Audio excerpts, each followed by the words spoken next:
ইকরা আগে থেকে সন্দেহ করতো, বাট আলবি এটা প্রতিনিয়তই বলতো যে না আমরা just colleague. But recently Albi এটা স্বীকার করছে ইকরার কাছে যে আমি তোমার প্রতি আমার ফিলিংস নাই, আমার সাথে তিথি রিলেশন আছে, অ্যান্ড আমি তোমার সাথে আছি শুধুমাত্র রিজিকের জন্য, ওদের বাচ্চার নাম তিথির সাথে। আগের দিন ইকরা ফোন দিয়ে বলতেছে যে আমি ভিডিও কল করছিলাম, রিজিকের শরীরটা খারাপ, রিজিক ওর পাপার সাথে কথা বলতে চাই, ও ফোনটা পিক করতেছে না, তখন হচ্ছে ইকরা অনেক কান্নাকাটি করতেছিল যে ওই মেয়ের সাথে আসছে, আমি জানি ও কোন রুমে আছে, ডিলাক্স রুম সবই। বার্থডে তো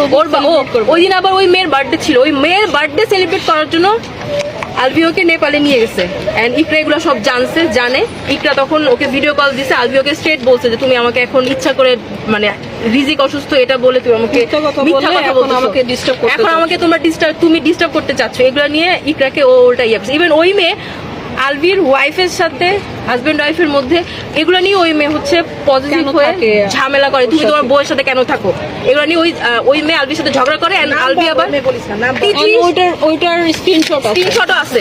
ইকরার ফোনে সবকিছু স্ক্রিনশট আছে, ও আমাদেরকে গ্রুপে অনেক সময় স্ক্রিনশট পাঠিয়েছে, দেখ ওরা এই করতেছে সবকিছু, এভরিথিং।